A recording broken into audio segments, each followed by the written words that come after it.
this is my little checklist here. Those of you who are in the room and those of you who will catch the recording, if you do not have 3 to 6 months worth of expenses, I would say that's priority number one that we should be focusing on.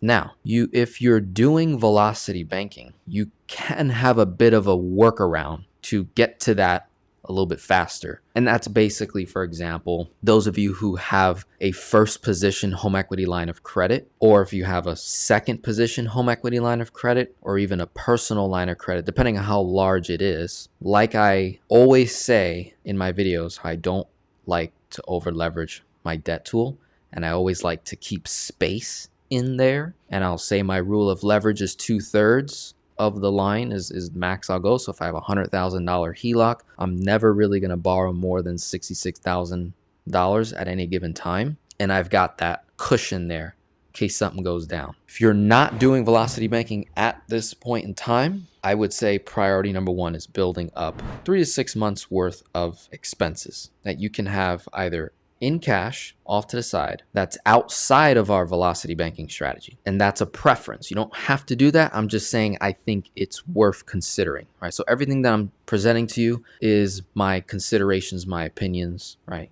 You don't have to do these things. I'm saying if you do, you're creating that much more protection over your financial strategy. So having 3 to 6 months worth of expenses is really something important to consider.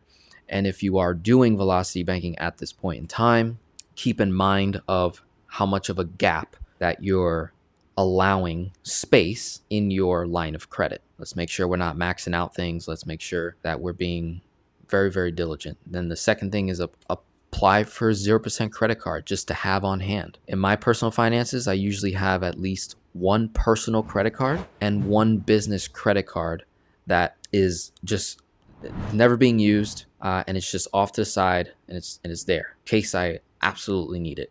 For me on the personal side, I have a Bank of America Red Cashback Rewards card, and literally every 2-3 months, they always send me mail about borrowing the credit out of my credit card to do a balance transfer, 0% for like almost 12 months. All right, and they constantly have that on repeat. You'll notice that with the major banks, they typically do that. So Chase does it, Citi does it. I mean, I get mail like no tomorrow with those different institutions, always offering me 0% offers just day in and day out all the time. So what I do is I keep some of that mail just to remind me, right?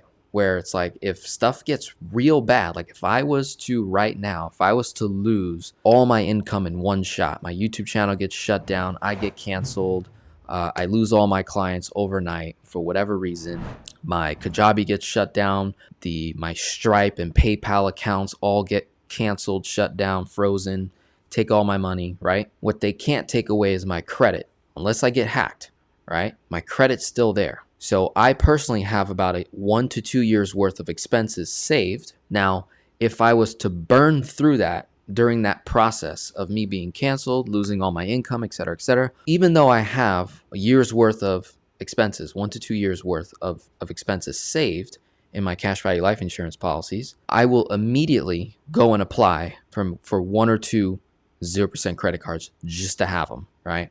On hand, just in case my credit starts to tank. And usually people's credit, when we lose our job or there's a significant reduction in income, debt usually increases. So the worst time to apply for debt or try to borrow is when you need it. So it's best to get it when you don't need it or right when the crisis happens. So if there's a death in the family, there's a major loss of income in the household, I immediately go and apply for something like a credit card, 0% on the personal and or the business side. And that just gives me additional capital just in case I burn through cash.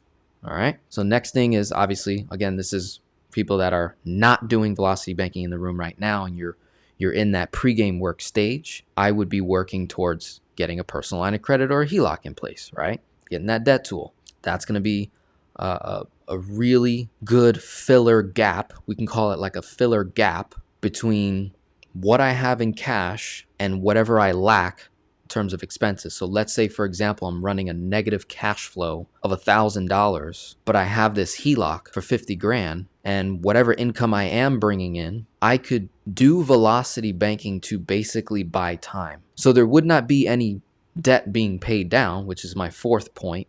Consider not paying extra toward debt temporarily if you're currently in a crisis. If I'm in a financial crisis, I'm just going to be paying the minimum payments on everything and fulfilling all my cost of living obligations, keeping everything current, maintaining my credit score. And then I'm trying to hold on to as much cash as I possibly can to get me through that crisis, right? So consider not paying extra toward debt temporarily. Consider reducing money going toward retirement accounts to retain more cash flow in that period of crisis, right? And this is a bit odd, but consider giving more in a crisis. And what I mean by that is specifically around a service that you provide, or whether it's in the workplace or around people that you know that you have good relationships with.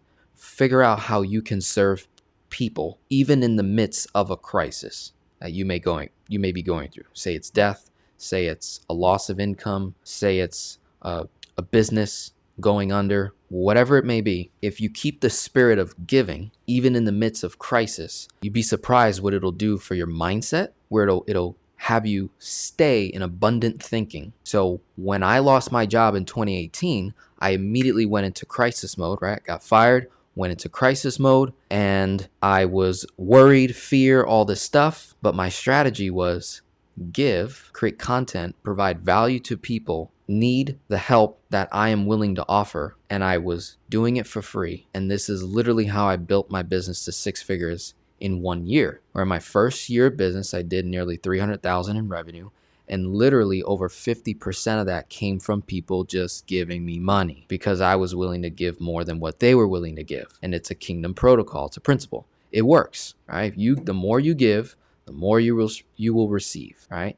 And the more you give without an expectation of a return, guess what? The more you're going to receive. It's really cool. Provides a lot of value, right? Next is ask for extending grace periods with your debt institutions, or you can claim financial hardship.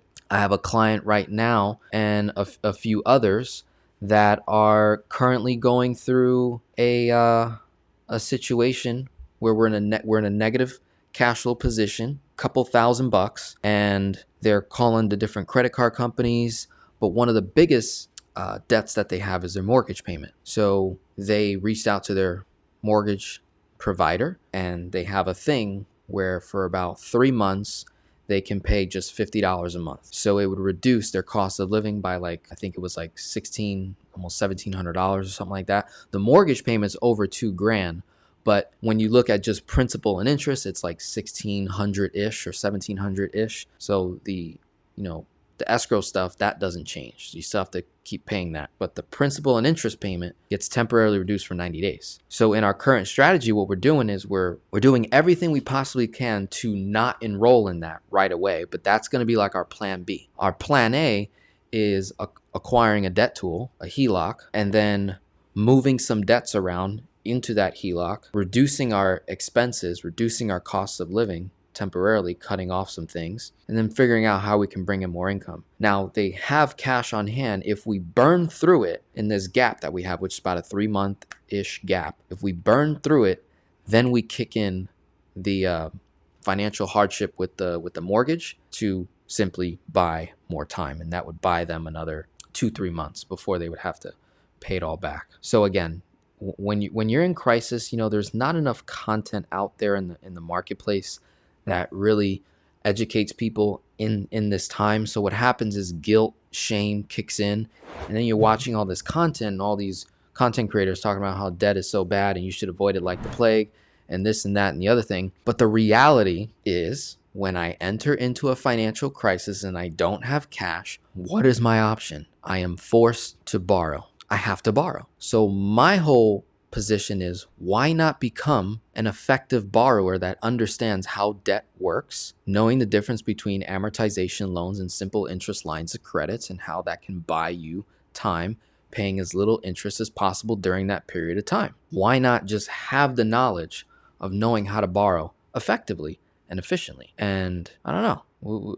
we can get through that crisis, because crisis is temporary. It will pass, right? Another thing is, can I borrow money from friends, family, or someone that I know that is doing better than me financially, right? I've had multiple situations where I've asked for help personally before when I didn't have a business, and with friends that I serve and family that I have, serving them when they're in a financial hardship crisis going on. And then I even educate my clients sometimes where I'm like, hey, have you asked anyone for help since you've been in this negative cash flow position? Did you know that there are good, caring people out there in the world that have more money than you and are willing to serve you, and they're willing to give to you if you would just let them know that you're not doing too hot? There is an amazing feeling for the giver when you give them the opportunity to give to you. There's an amazing feeling that the giver is going to receive out of the receiver making it known that they need help. I have a business partner I recently was having a conversation with. I won't mention their name. Not doing too hot right now in their business. And I'm sitting here, 27 years old, making multiple six figures, multiple $30,000+ months, multiple 10,000+ in cash flow per month. And I'm like, hey, buddy, I don't know if you know this, but I'm the finance geek and I'm a giver.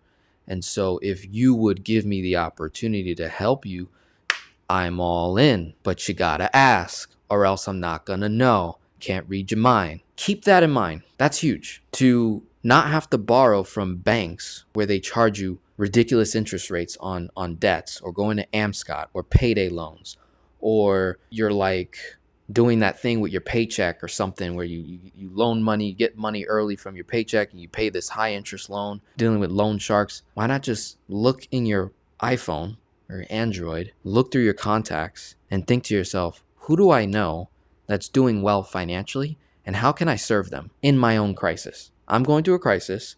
Who do I know that's making more money than me, that does better than me financially? And how can I figure out a way to serve them? And how can I get in front of them to ask for help in an ethical way? And the worst thing they can say is no, can't help you. That's the worst thing they can say. The best thing that they can say is, hey, here's $500. Hey, here's $200. How much are you short? I'm short $400 this month.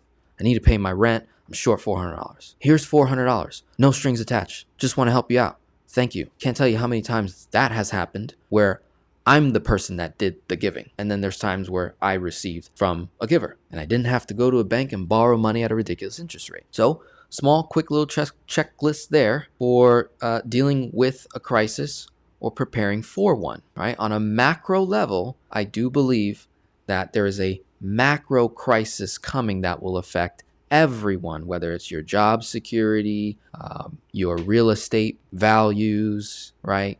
Your investments. I'm seeing that potentially happening. It's just impossible for us to keep printing money the way we're doing and going into more and more debt. It's eventually going to pop. It's just like, there's no getting around it. So in addition to that, these are some things to think about if I lose my job. I got a couple clients that lost jobs, a couple clients that the spouse passed away and they were the breadwinner and now it's just the wife, dealing with that, dealing with husbands and wives where wife is working and then wife loses her job, so now it's just husband dealing on one income when they're used to dealing with two, right? This is like the constant weeds that I'm in the battlegrounds today. So if I lose my job, that's an immediate crisis. Here are some of the things that go through my mind in addition to these things. So if I lose my job, should I pivot into a new industry, right? That's something to really think about. You might have a job, but not necessarily a career. So you might be considering, like for example, I had a lady that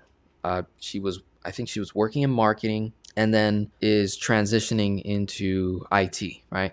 There are certain industries right now that are so low key. None of the content creators are talking about it.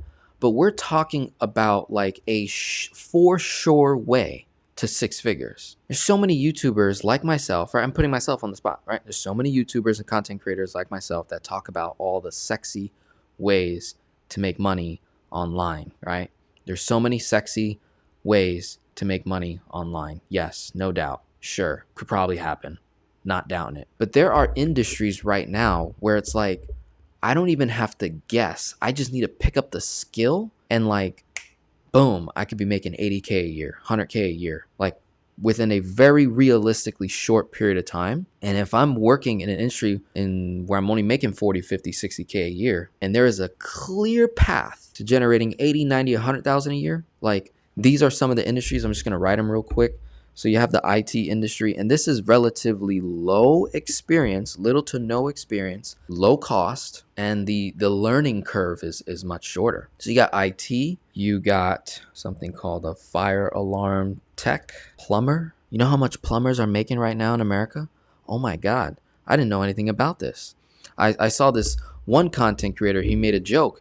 He was like, 10 years from now, you're going to see YouTubers talking about how to make multiple six figures, and it's going to be how to, be a plumber, how to become a plumber. So it's like, if you're working in an industry like maybe hospitality, food and beverage, just some kind of a job that's just kind of like, it's not really, it just pays the bills type of a job, consider looking at industries that produce real GDP, like real tangible services that require a skill. Yes, it can be hard labor, but the payoff is so much better than just us trying to force, an online opportunity, an MLM, a network marketing side hustle, the Uber Eats stuff, and all those side gigs that burn you out and provide no value to you. You could actually pick up a real skill on this planet and get paid abundantly. Like, it's a sure path to six figures. Boat mechanic, consider that. Working on boats, oh my goodness.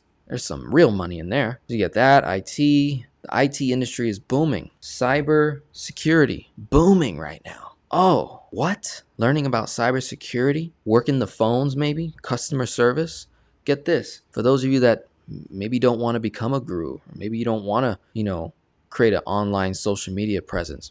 Have you ever considered working for a guru? These guys pay the most money. Consider that, working for a guru. If I just lost my job and I was working at Hilton, or I'm working in food and beverage, or I'm working in maybe the hospital space, I'm doing admin work, whatever it is, and every one of us here are on social media. We're watching somebody, watching me, you're watching other gurus. Have you ever considered working for a guru instead of you becoming one? If that's not your desire? Like, these guys pay ridiculous money for talent. They need talent. Consider it. You do your market research, like, this person's got 500,000 subs or 250,000, or this person's in this industry. I might really want to do this. Help them grow, become successful. And that could be a really interesting way to six figures. Then there's, government and like private work in the government. You consider that. Some interesting stuff. I've been doing research on this, and I plan on making more content that just talks about like this is a for sure path to six figures. Working hard, efficiently and effectively. Who would have thought? So obviously there's this part that I put here. Immediately look for work and or side hustle. That's like the first thing that comes to mind that most people would do, but it's like a temporary fix if I lose my job. All right, we immediately look for like the easiest type of side work, side hustle. But I would encourage, if I'm looking to pivot into a new industry, think this way. Let's look at industries that are booming right now. This is another one, the solar industry, booming right now. And there's a bunch of others. If you know of others right now that are booming, put it in the comments. All right, you're like, dude, this industry right now, taking anybody starting out the gate, 60, 70, 80K. Third thing is consider where I can borrow from for the least cost to buy time and remain current with all my obligations. So if I have a business and it's not doing well, Sebastian Boy is my first contact. Reaching out to him.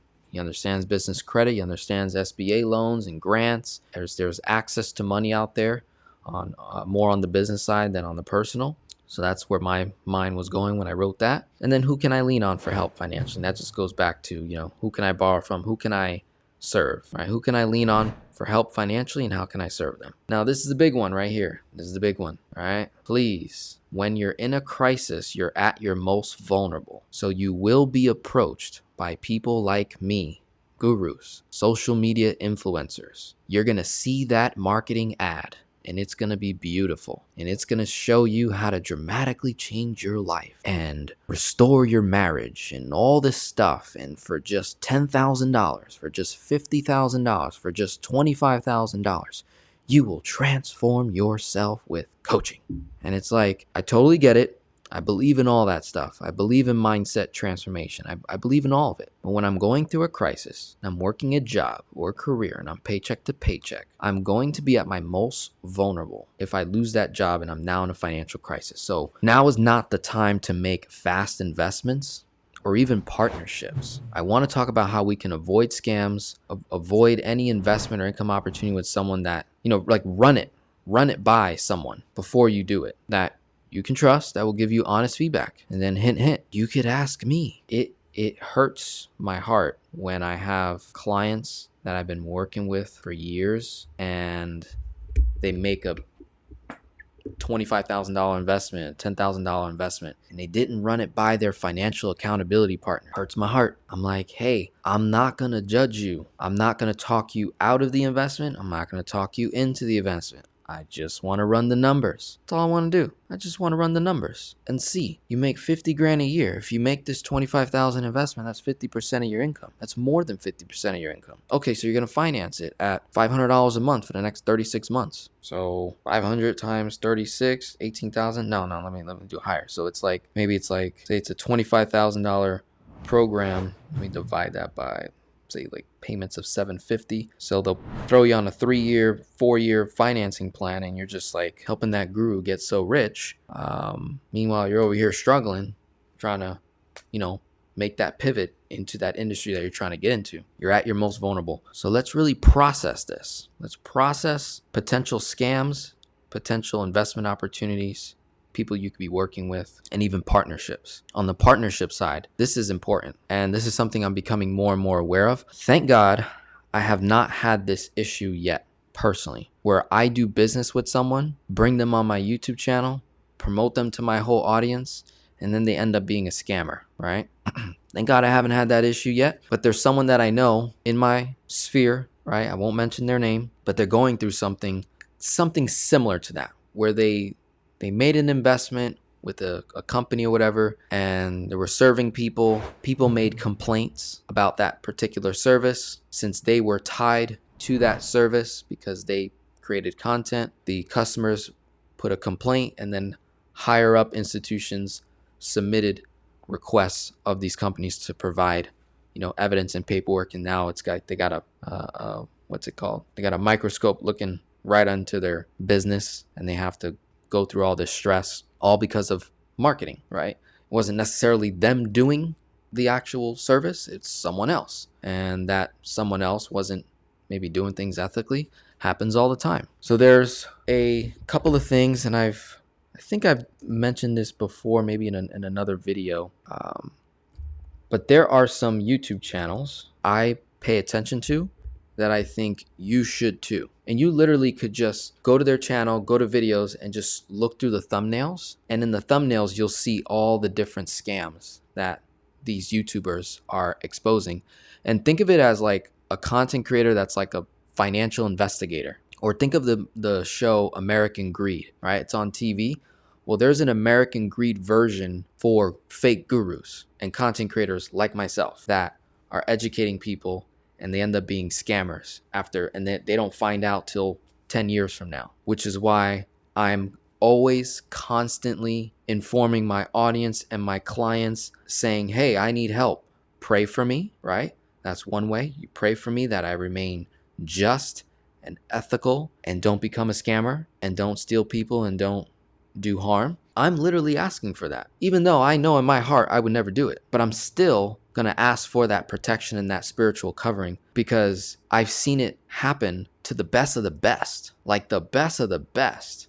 I've seen it happen where I'm like, whoa, I would have never thought that person be a scammer or, have some shady things about them. Never would have thought about that. And the reality is, what I'm learning as I mature more and more, everybody is vulnerable. There's evil inside of every single human being. There's also good. And the moment a person loses hope in the authority of Jesus Christ, our Lord and Savior, you're vulnerable to any attack. So I know right now I would never scam anybody. I would never do anything. If something were to happen to me, and I process these things in my brain, okay, well, what if, I'm rocking and rolling, I'm doing things, and could I potentially be influenced by another content creator that I really enjoy and really like or really look up to? And I started processing it. And then I noticed, I said, oh, there's a vulnerability there. Real life case study here.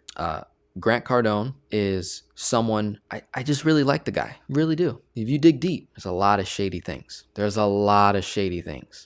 I override those things, and I realize, oh shoot, why am I overriding some of these things? Because I'm pulling the best things out of this person, or this person, this Grant Cardone guy shared the concept of 10x with me, blew my mind back in 2017, 2018. I was like, what? You can 10x your income in a shorter period of time? Like, didn't even know that was possible. So here's a guy that's educating me through the content. Then I go to events. He's in Miami. I'm in South Florida. So I attend some of the, workshops, and I go to the webinars and start watching the content and binging. And then I actually 10x my income. So I'm like, oh my God, this is real. I 10x my income listening to the content that this gentleman is putting out. And then I go as far as putting him on my fantasy league. And I developed a strategy of putting together a fantasy league of people that I will listen to and get information from, right? Because when you're living in a world of mass information, it's hard to pay attention to things. It's hard to like zero in on a topic and get really good at it. So what helps me is I will only watch certain content creators and just get my information from them, experiment, do what it is that they're saying until I've succeeded in the thing, and then I'll learn something else. One of those people on my list was Grant Cardone. Also had Tony Robbins on that list, right? And some others. So when I realized, I was like, as I become more and more kingdom and learn kingdom protocols and kingdom language and my, stepping further in my faith, I'm like, why am I listening to this guy? Love the guy, Grant, great guy, cool. Faith-wise, I'm a kingdom citizen. He's a Scientologist. Like, I just overwrote that. Didn't bother me. Can see how over time influence can creep in and it can change my language or mess me up, and then I don't even realize it, right? So through manipulation and deception, almost anyone can be vulnerable. So if you don't have a spiritual covering, if you don't have Holy Spirit protecting you at all times, you can be vulnerable. So I remind myself, hey, I can be vulnerable. I could mess up, which is why I rely on you guys. And I do things like this, and I'm out there about it, and I'm vulnerable. I'm saying, hey, if I mess out, call me out, pull me to the side, say, hey, dude, you said a little something weird there on this video, or you were on this person's channel where they got 1 million subs, and you were just different. You didn't talk, not that every single time we have to talk about God as believers, but your principles, your delivery was weird. Like you were almost acclimating to the weather there, rather than you being the weather and them acclimating to you. That's a better way to enter into a room, where instead of acclimating to the environment, you come with a certain energy, and now the environment yields to you. That's a much better approach, in my opinion, especially if you're kingdom. We're supposed to walk into rooms, walk into locations where we literally change the culture of that environment for the better, for his will, for his glory, right? So big stuff here. Going into avoiding scams. Let me share my screen, and I'm going to point out some YouTube channels that you should totally consider looking at. This gentleman right here, Pocket Watching with JT. He is a registered financial advisor and certified financial planner. And let me be perfectly clear. The guy is not a velocity banking practitioner. He's not a infinite banking practitioner. He thinks infinite banking is a scam, and that's totally his opinion. But I still respect what he's doing. Like, his channel is necessary, I believe. So even though I don't agree with everything he says, I respect where he's coming from. So Pocket Watching with JT, like, this is literally what I do. Is I go to his latest videos, see what he's putting up, see what scams are in the area. This one right here, this Nova Tech, is what is it?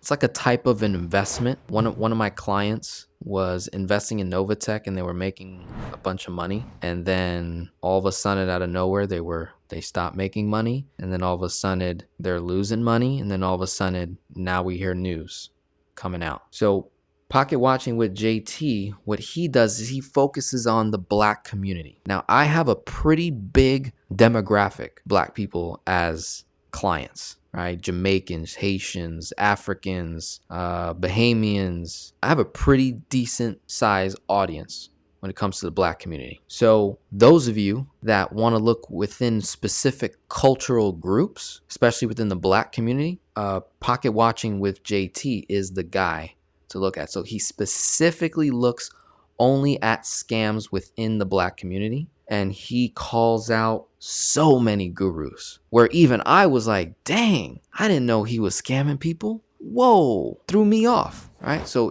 very, very helpful. You may not agree with everything he says. Like I said, I don't agree with everything that he says, but he's like a financial investigator on top of him being a financial coach. So I think he has a great channel. He definitely brought some alerts to my attention. You know, there's a group called Earn Your Leisure, right? If you guys know who Earn Your Leisure is, major YouTube channel, major influence in the Black community. They're involved in a lot of scams right now. A lot of weird stuff going on within that group, right? They hosted something called Invest Fest recently. And from what I heard, I had some people go there and they were like, yo, that was like a financial entertainment event. It was not that great. But then I also heard that it was really great. So I got kind of, mixed reviews. But yeah, they really like cover a lot of stuff. A lot. Like you can see some of the characters in here, right? They even got Myron Golden on here. I love Myron Golden, but they be calling out lots of people. In addition to him, you've got CoffeeZilla. CoffeeZilla, now this guy, he's got over 3 million subscribers. And he looks at some of the biggest scams that happen online. Like he only takes like the biggest scams, multiple millions of dollars. And I think he did something with Netflix. I don't know what it's called, but as you can see, he's really promoting that. He did the whole thing. He covered that whole thing with that young guy right there with FTX. That was a major scam in the crypto space. Major scam. Logan Paul, a lot of these gurus. He goes deep. So those are two channels that I will pay attention to. And that literally helps me avoid scams big time. That's huge. Super important. Because that's when you get scammed. Most people get scammed when you're desperate. Someone comes up to you and say, hey, Denzel, I could help you earn 5% monthly. Just put your money in this account right here. We're going to pay you dividends 5% monthly. 5%. You compound that over a year. 5 times 12 is 60%. You telling me I give you money and you're going to get me a 60% rate of return in 1 year, and that doesn't raise a red flag to you, right? And now the reason why it doesn't is because I think most of us are just not educated on the realities of rate of returns within different industries. So if someone is a financial advisor, right, and they're sharing with you stocks, bonds, mutual funds, and things like that, they typically share a number of 4 to 6 to 8% average rate of return. Could you potentially earn 50% in 1 year? Sure, but that's not guaranteed and not going to sell you on that. They're selling you on average rate of return. They talked about Warren Buffett, one of the best investors in the world. You invest in his fund, the most you probably would earn in a year would be like 12%. So there are some initial like red flags when you get involved in certain types of investments, where if there's a claim, hey, I can help you, earn a rate of return of 100%, 50%, 1000%.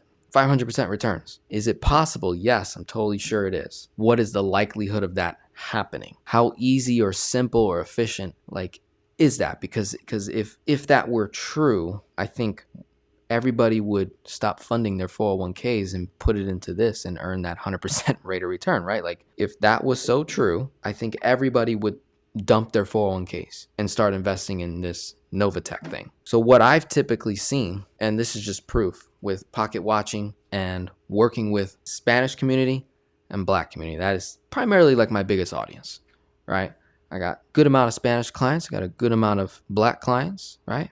Pretty dominant. I'd say it's like almost 50-50. And then I got the middle, which is like, I got white, I got Asian, everything. Like I got everything in between, all the different cultures. I've probably worked with almost every culture at this point, right? But primarily I got Black and Hispanics, like my biggest demographic. We are constantly getting scammed, guys. It's weird and it's annoying. It's frustrating. Pisses me off. I don't know if it pisses you off. Sure hell's pissed me off. I can't stand it. I can't stand seeing people that are already in a bad financial position. They're sending their last $500, 1,000, 5,000, 10,000 to some guru, some investment opportunity, some MLM, network marketing company, and they're getting bucked, they're getting screwed, and it may not have been a scam. That's the thing too. It may not have been a scam what they were doing, but the way they went about it, as if they could just throw this money in a microwave and it's gonna make dollars so fast. I'm trying to figure out how to have certain conversations with people where it's like, hey guys, is it possible to get rich fast? Yes, totally is. But if you're willing to do the work that no one's willing to do, if you're willing to improve your mindset, build slowly and efficiently, and study to show thyself approved, not only will you get rich fast, but you'll get rich for sure. And here's the other thing. Let's say you did invest in that thing. You make a ton of money, right?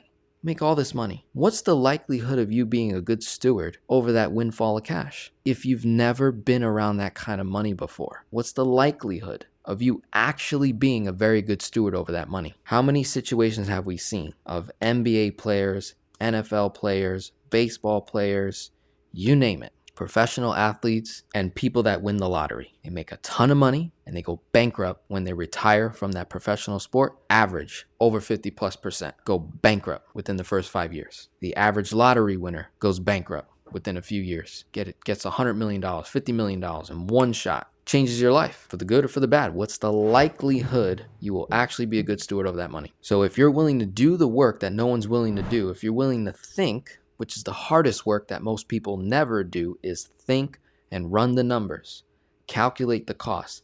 How is it possible that this particular investment can produce that dramatic rate of return and will pay the service providers, the customers, the company itself? Like, you got to, the money has to get spread somehow. So if you're getting 100% rate of return, what are they getting? They're paying you out 100% or 5% monthly. What do you think they're getting? We need to process the math on both sides. Like, wait a minute, is this like, how can this possibly be, right? We need to process that. I think it's important. So I'm spending a lot of time on this because I see it coming. I see it coming. It's rough. Like, people are in crisis right now. I got people in my community right now, but I think it's going to get rough next year. They keep increasing rates the way they're doing, and these real estate prices, the way they're like staying up, yet there's not enough buyers in the market. It's getting weird. So let me take a look at some of the comments here. And if you have anything you want to add so far, or a question on this particular topic of how we can avoid scams, that's my first method, is watching those two YouTube channels, CoffeeZilla, Pocket Watching. Those are the two biggest channels that I know of that they dedicate their whole life to literally investigating scams and helping people avoid losing money. And then they have like their rules and principles that is really good. Then in addition, I say run the numbers. Run the numbers on that particular investment and do a worst case scenario. Like, worst case scenario, what will happen if I make this investment of $50,000 and it doesn't pan out? What does that do to my finances? How much risk am I taking, right? And then thirdly, before you make that investment, can you run it by someone that you trust, that can be critical about it, can maybe poke holes in that opportunity? And then hint, hint, you could reach out to me. I'm happy to be that person where I'm gonna poke holes. I'm gonna ask you questions you probably weren't considering, right? I had a lady wanting to invest in Bitcoin ATM machines. She was all gung-ho for it, and I started asking her questions. I said, these are just questions, but have you thought about the contract? How does it work if they can't get the Bitcoin ATM machine at a particular point in time? Or if they don't get the permit to be at that location? Or what if that location doesn't allow Bitcoin ATM machines after a certain period of time? What if they ban them at that mall, at that retail store, whatever the case may be? What happens if that Bitcoin ATM machine gets damaged or robbed? Who pays the maintenance costs on that? Who pays the maintenance fees in general just to maintain that Bitcoin ATM machine? Who pays that? Like, I just started hitting her with questions. So you're just like, I have no idea. I'm like, yeah, you were just looking at pay 25 grand, get 10%, 15% rate of return, monthly, weekly, whatever it is, and you make all this money. That's all we're looking at. Let's run those numbers, baby. Let's run those numbers. That's all it is. Takes less than an hour to run the numbers, to figure out if that investment is worth any of your time and attention. So we got, So Jim's in the house. He got laid off recently. See, after 17 years. Look at that. Julie. Daughter makes $80,000 grooming dogs. Wow. And that's only 50% commission plus tips. Wow. That's cool. Learning about AI. That's huge right now.